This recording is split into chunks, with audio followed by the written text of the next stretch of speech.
nôm sầm pơi tranh vi rung hài đang mơ khơi nhạt thế nè nó vòng người tàu à tàu gọi tranh hài mong tầm pram cái láng tranh nhảy ngày nay cái đảo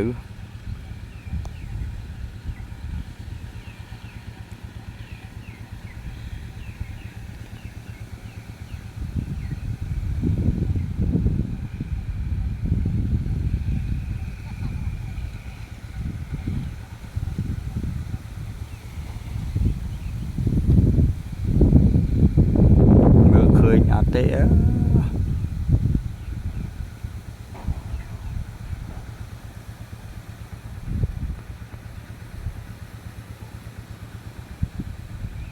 muốn năng tranh màu lang mà cái trong lại từ bạn